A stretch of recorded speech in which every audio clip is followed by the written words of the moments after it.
परमेश्वर ने पुराने नियम में क्या वाचा थी और नए नियम में क्या वाचा दी है, ये वो अपनी पहचान, एक वायदा जो किया है वो क्या है उसको हमें जानना है। हालेलुया। हम एक दो बाइबल से कुछ किस्से वचन भी पढ़ेंगे जिसके द्वारा हम इस बात को जान पाएंगे कि वाचा क्या चीज होती है, कैसे निभाई जाती है।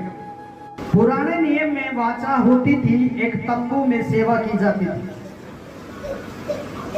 तंबू में एक तंबू बनाया गया था जिसमें 3 भाग बनाए गए थे, एक पब्लिक के लिए, इजरायली लोगों के लिए, दूसरा पवित्र स्थान याजकों के लिए, और तीसरा स्थान जहां परमेश्वर की वाचा का संदूक होता था वहां महायाजक के लिए वो एक एंट्री होती थी। और उसमें से कुछ नियम और कुछ बातें और बलिदान समझाया जाता था कि यदि कोई व्यक्ति पाप करता है, कोई परिवार पाप करता है, तो उसको क्या करना पड़ेगा?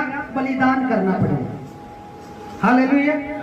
ये एक वाचा थी, एक निर्देश थे, एक सिद्धांत था परमेश्वर का। किस लिए? ताकि वो लोग पाप की क्षमा पा करें, छुटकारा पाए और अपने प्राणों को हानि होने से बचा सके। आज भी नई वाचा जो है वो यीशु मसीह ने अपने बलिदान को देकर हमें भी एक नई वाचा में, अनुग्रह में हमें रखा है, जिसमें वो सिद्धांत, वो बलिदान का सिद्धांत अब नहीं है। क्योंकि जो पशुओं का लहू था वो काफी नहीं था, भेड़ बकरों का लहू काफी नहीं था जो इंसान के पाप की सदा तक वो कीमत चुका सके। हालेलुया। इसलिए यीशु महायाजक होकर आया और उसने अपने बदन का लहू दिया। पिछली बार मैंने बताया था कि देह और लहू के विषय में मैंने जिक्र किया था। उसने अपने लहू को बहाकर एक नई वाचा दे दी। वो क्या है नई वाचा? एक पति पत्नी का जीवन एक वाचा होती है। ना ही तो पत्नी पति को छोड़ सकती है और ना ही पति पत्नी को छोड़ सकता है। वाचा जैसे पति पत्नी से मैंने शुरुआत की है कि पत्नी बात ना माने या पति बात ना माने तो वहां एडजस्ट सही नहीं हो सकता है। दोनों को अपनी वाचा को निभाना होता है, तभी जाके जिंदगी सफल होती है और बच्चों के जीवन भी अच्छे होते हैं। पति कहना ना माने या पत्नी कहना ना माने तो ना बच्चे सही होंगे, ना ही उनका माहौल सही होगा, कुछ भी सही नहीं होगा। मान रहे इस बात को? सबसे पहले हम ये जाने कि वाचा का मतलब होता है एक वायदा किया हुआ, एक पहचान दी हुई जो हमें बनाए रखनी है और वायदा निभाना है। इसलिए कलीसिया को एक मन होंगे। कैसे एक मन? तभी होंगे जब हम वचन पढ़ते सीखते हैं, उस वचन को सारे मिलकर मानते हैं, वो एक मन होता है। परमेश्वर ने तो अपनी वाचा को प्रकट कर दिया है, पूरे संसार को बनाकर रच कर दे दिया है और अपने इकलौते बेटे को भी हमारे पापों के लिए दे दिया है। हो गया, चुका दिया है। अब बार बार थोड़ी यीशु मसीह आएगा लहू बहाने के लिए। क्यों? क्योंकि उसका लहू एक बार में ही बहाया हुआ काफी। परमेश्वर ने अब्राहम से वाचा बांधी कि मैं तुझे निज संतान दूंगा, निज भूमि दूंगा और तेरी संतान इतनी होंगे जिसको कोई गिन नहीं सकेगा। ये वाचा थी और वाचा को पूरा करना अपनी पहचान को देना होता है। हालेलुया।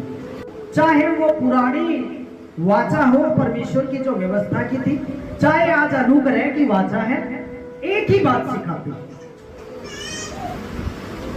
विश्वास योग्यता, प्रेम। और तीसरी बात भी मैं आपको बता देता हूं, आज्ञाकारिता। एक आज्ञा मानना, दूसरा विश्वास का जीवन जीना और तीसरा प्रेम रखना। हालेलुया। चाहे वो पुरानी वाचा हो, चाहे वो नई वाचा हो, चाहे आपको पूरा पता हो या ना हो, लेकिन ये 3 बातें आप जरूर याद रखना कि विश्वास परमेश्वर का बनाए रखना और प्रेम सदा बनाए रखना और जिसकी जो आज्ञा है उसकी आज्ञाकारिता में बने रहना। हम कैसा वाचा का पालन करते हैं, कैसी आज्ञाकारिता निभाते हैं, किस प्रकार का प्रेम प्रभु से करते हैं या लोगों से करते हैं, या फिर कितना विश्वास योग्य प्रभु के प्रति हम रहते हैं। समझ रहे हैं? 3 बातें, पति पत्नी के बीच में भी, परिवार के बीच में भी, कलीसिया के बीच में भी, समाज के बीच में भी तीनों चीज जरूरी है। एक तो विश्वास, दूसरी आज्ञाकारिता और तीसरा प्रेम। तो कहता है जो रस्सी 3 धागों से बटी होती है वो बड़ी मजबूत होती है। हालेलुया। समझ रहे? शैतान को भी हियाव नहीं होता जब आप 2 या 3 इकट्ठा होकर एक मन होकर प्रार्थना करते हैं, वो आपकी प्रार्थना को रोक नहीं सकता। क्यों? क्योंकि आप परमेश्वर उस खुदा के सामने एक होकर प्रार्थना कर रहे हैं। जब वह साउल से बातें कर चुका तब योनातान, ये योनातान कौन है?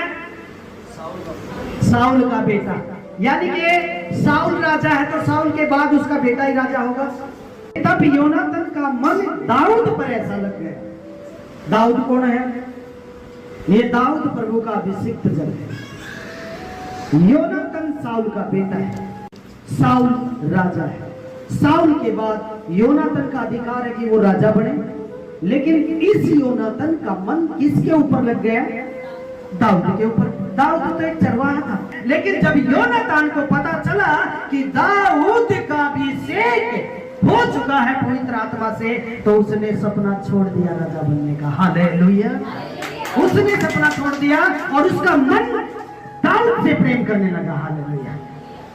दाऊद से प्रेम करने लगा क्योंकि इसे पता है यदि मैं परमेश्वर के अभिषिक्त जन के खिलाफ राजा बनूंगा तो मुझे सक्सेस नहीं होने देगा परमेश्वर।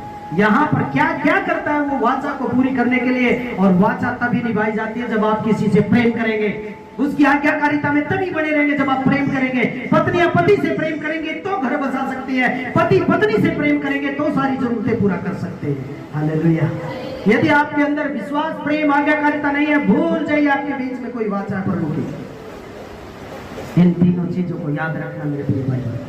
यहाँ पर योनातान का मन लग गया। मन लग गया मतलब अपने प्राण से के समान वो अपने उस मित्र से प्रेम करता था।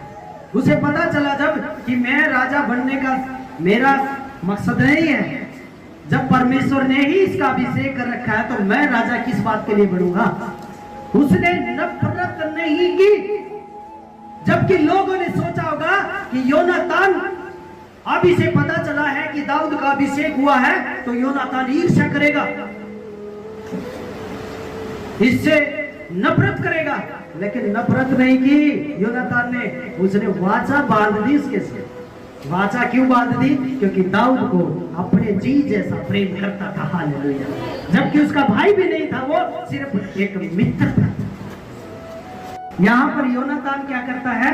वाचा बांधता है। भाई ऐसा नहीं होगा, स्टाम्प पेपर पे लिखूंगा। कोई मुझे कह दे या आपको कह दे ये घर तेरा है, तेरे नाम कर दिया, आपको कागज चाहिए रजिस्टर्ड, वो होती है वाचा। यहां पर वाचा बांधी।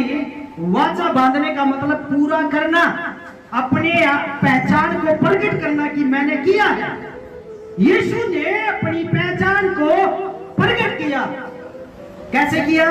क्रूस पे गया, उसने अपने बोली हुई हर बात को पूरा किया। मुर्दों में से भी जिंदा होकर बाप के दाहिने बैठ गया वो। उसने अपने आप को वाचा के साथ प्रकट किया। अब हमें वाचा का पालन करना है जो यीशु ने सिखाया है। हमें विश्वास करना है यीशु पे, उसकी आज्ञाओं को मानना है और प्रेम रखना है। यहाँ पर क्या करता है योनातान? वाचा बांधता है, वाचा को प्रकट करेगा वो। तब योनातान ने दाऊद से वाचा बांधी क्योंकि वह उसको अपने प्राण के समान प्यार करता था। अपने मित्र को, उसे राजा होने की इतनी खुशी नहीं थी जितना अपने मित्र से प्यार करने की खुशी थी। हालेलुया। योनातान ने अपना बागा, ये बागा क्या होता है? एक ताज जैसा, एक पगड़ी, अपनी बागा, अपनी पगड़ी को दाऊद को पहना दिया। ले भाई, ये प्रकट करना होता वाचा। एक खाली बोले कि मैं करूंगा भाई, तू बनेगा, मैं नहीं बनूंगा, और उसको कुछ दे ना, कुछ प्रूफ ना दे, तो कैसे पता चलेगा लोगों को भी और दाऊद को भी कि तू वाचा पूरी करेगा?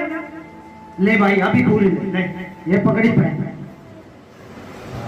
तू मेरा भाई है, तू मेरा मित्र है, और मैं वाचा बोलता हूं, राजा मैं नहीं तू है। पहली पहचान उसने सिर की पगड़ी को उतार कर दाऊद को सबके बीच में पहना दिया, और दूसरा उतार कर अपने वस्त्र, ये वस्त्र भी उसने जो महंगे कपड़े थे राजा की ड्रेस, वो भी उसी को पहना दिया। हालेलुया। ये आपके वस्त्र भी तो प्रभु ने बदल दिए। जो गार में पाप में सने हुए बदबू आ रही थी, मैंने पिछली बार एक उदाहरण दिया था ना कि धो के आओ, पैर गोबर में लेके अंदर आ गए और बड़ी साफ सुथरी जगह है, आपको बदबू भी आ रही है, और फिर वो गंदगी लेके साथ में आए तो क्या करेंगे? धो के इसको। हमारे वस्त्रों को प्रभु ने धोया नहीं, बदल ही दिया। हालेलुया। उसने बदल ही दिया हमारे वस्त्र पाप के, इस शारीरिक रूप वस्त्र पाप के उतार के और धार्मिकता के वस्त्र पहना दिया। हालेलुया। योनातान ने अपने राजकीय वस्त्र को अपने दोस्त को पहना दिया। हालेलुया। इस वाचा को आप समझ लीजिए कि वाचा यीशु ने ही नहीं बांधी, हमने भी बांधी कि प्रभु मैं तेरे लिए मारा गया हूँ, मैं तेरे लिए गाड़ा गया हूँ, और मैं तेरे लिए जी उठा हूँ। अब मैं मेरा नहीं हूँ, यीशु तेरा हूँ, और फिर जी रहे हैं अपने। कहाँ है वो बागा? कहाँ है जो पहनाना है? वो वस्त्र कहाँ है जो पहनाना है? वाचा सिर्फ जुबान नहीं होती, वाचा को प्रकट करना पड़ता है, वाचा को अंगीकार करना पड़ता है, वाचा को दिखाना पड़ता है कि मैं तेरे लिए कर रहा हूं। तो यहाँ पर दो मित्रों का, भाइयों का प्रेम देखिए। अपने राजा होने के पद को, अपने योद्धा होने के हथियारों को, अपने राजकीय सम्मान को उतार कर किसको देता है? अपने मित्र को, जिसका अभिषेक परमेश्वर ने किया। वरन अपनी तलवार और धनुष और कटिबंध भी उसको दे देंगे। अब क्या रह गया इसके पास? अपनी धन दौलत भी दे दी, अपना हुनर भी दे दिया, अपने महंगे तरकस और तीर तलवार भी दे दिए, युद्ध के सारे सिस्टम भी। वो तो पूरा राजा बना ही दिया उसको। हम भी तो राजा बनाए हैं यीशु ने, लेकिन कब? जब हम उसकी वाचा में खरे उतरेंगे। समझ रहे? अब क्या हो गया? ये नॉर्मल इंसान हो गए योनातान। उसने अपने आप को आने खाली कर दिया, जीरो कर दिया, कंगाल हो गया अपने मित्र के लिए। यीशु भी स्वर्ग से आकर कंगाल हो गया ताकि तुम धनवान हो जाओ। हालेलुया। वो भी कुछ नहीं रहा, उसने भी कुछ अपने पास नहीं रखा। जैसे योनातान ने दाऊद के लिए ताज दे दिया, यीशु ने भी स्वर्गीय मुकुट दे दिया। जैसे योनातान ने राज के वस्त्र दे दिया, आपको यीशु ने धार्मिकता का वस्त्र पहना दिया। हालेलुया। जैसे योनातान ने तीर और धनुष दे दिया, तलवार दे दी, परमेश्वर ने भी आपको आत्मिक हथियार दे दिया। हालेलुया। जैसे उसने अपना कटिबंध दे दिया, यानी कि अपना सारा धन दौलत का सारी चाबी दे दी। कटिबंध में चाबी टांगी जाती है, उसने चाबी दे दी, अपना कटिबंध खोल के दे दिया कि मित्र ये भी तेरा है। वैसे यीशु ने भी स्वर्गों का सारा सामान आपको दे दिया है। हालेलुया। क्या समझते हैं वाचा?